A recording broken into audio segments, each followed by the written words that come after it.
Gênesis capítulo 2. Assim, pois, foram acabados os céus e a terra e todo o seu exército. E havendo Deus terminado no dia 7º a sua obra que fizera, descansou nesse dia de toda a sua obra que tinha feito. E abençoou Deus o dia 7º e o santificou, porque nele descansou de toda a obra que, como Criador, fizera. A formação do homem. Esta é a gênese dos céus e da terra, quando foram criados, quando o Senhor Deus os criou.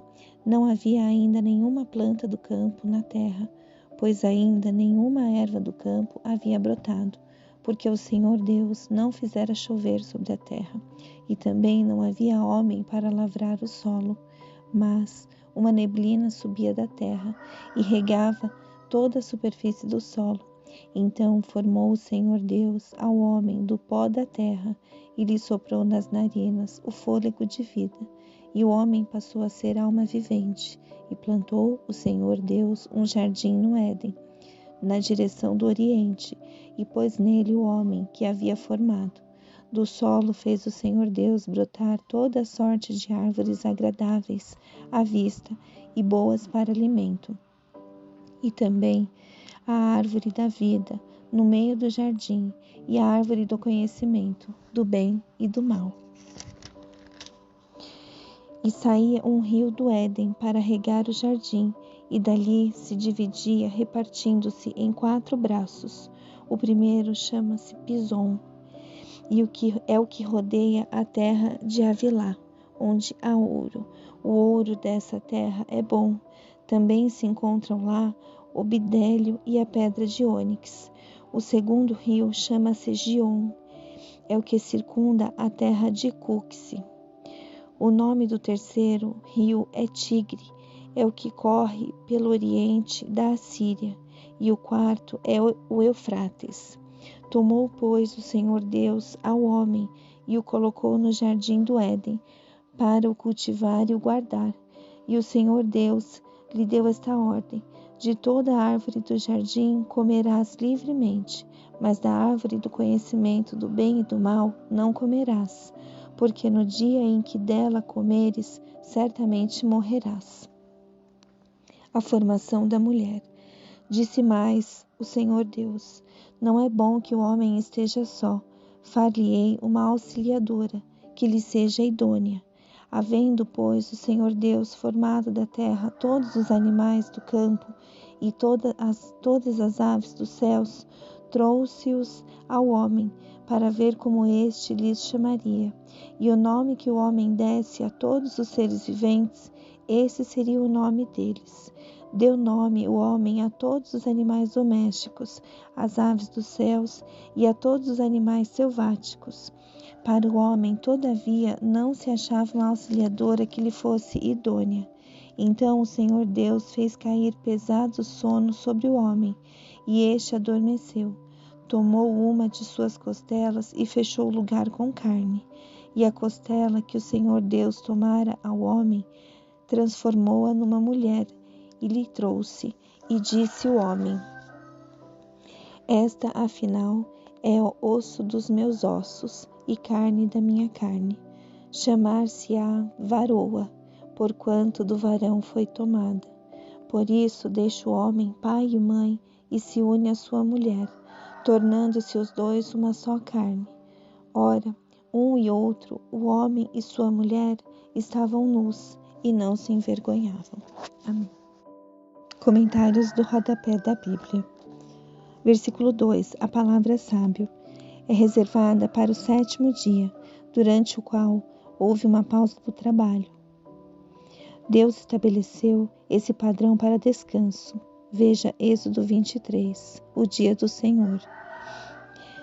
Versículo 3. Santificar o dia do Senhor é separá-lo dos outros dias, dedicando-o a Deus, diferentemente dos outros 6.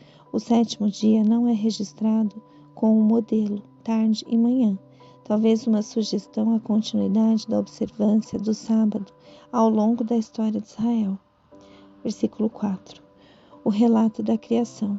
Alguns estudiosos sugerem que Gênesis 1 e 2 contam a história de duas criações colocadas lado a lado. A estrutura do capítulo 2 não sustenta essa teoria. Os versículos de 1 ao 3 contemplam o relato dos 7 dias da criação. Os versículos do 4 ao 7, no hebraico, são uma sentença longa que resume a ação criadora de Deus.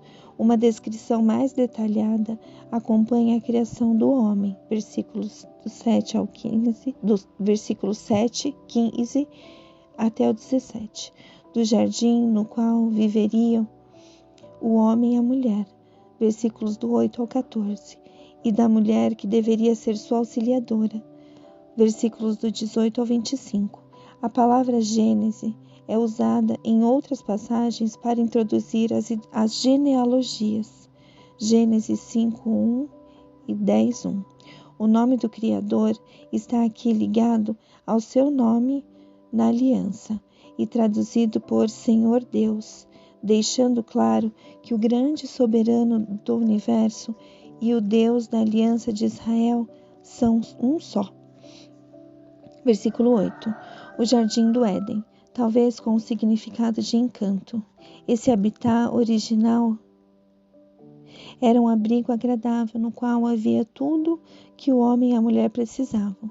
Alimento, versículo 9, beleza, versículo 9, água, versículo 10, comunhão com Deus, versículo 16, e veja também em Gênesis 3:8, e companhia humana, Gênesis 2, 22 ao 25, versículos do 11 ao 14, 2 rios podem ter ligado o Tigre e o Eufrates, os quais corriam paralelamente, o Pison e o Gion, que podem também ter sido afluentes do Nilo.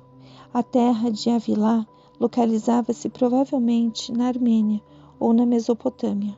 O nome é precedido por artigo definido no versículo 11, distinguindo-o do território mencionado, Gênesis 25:18 e 1 Samuel 15:7. Cuxi é tradicionalmente conhecida como Etiópia ou Núbia, mas também pode se referir ao território cassita, a leste do Tigre. A Síria provavelmente se refere à própria cidade de Assur, em vez de o posterior Império Assírio. Versículo 15. O trabalho foi instituído antes da queda, e não como consequência da maldição. Cultivar dá a ideia de trabalho. Guardar é cuidar e preservar. Palavra usada em referência ao querubim que guarda a árvore da vida. Está em Gênesis 3:24. Versículo 19. Adão é o nome usado para o primeiro homem e como um nome genérico para identificar o homem e a mulher coletivamente, revelando a origem deles. Versículo 24. A aliança do casamento tem 3 partes. 1. Deixar pai e mãe, uma referência à cerimônia de casamento ou ao momento do compromisso público. 2. Unir-se sugere afeição terna e compromisso de fidelidade num relacionamento permanente de amor crescente. 3. Tornar-se uma só carne, uma união física, assinala a mais profunda e exclusiva intimidade. Os verbos traduzidos por deixar e unir-se são usados em outras passagens das Escrituras para descrever relacionamentos de aliança. Veja Deuteronômio 4:4 e Jeremias 1:16.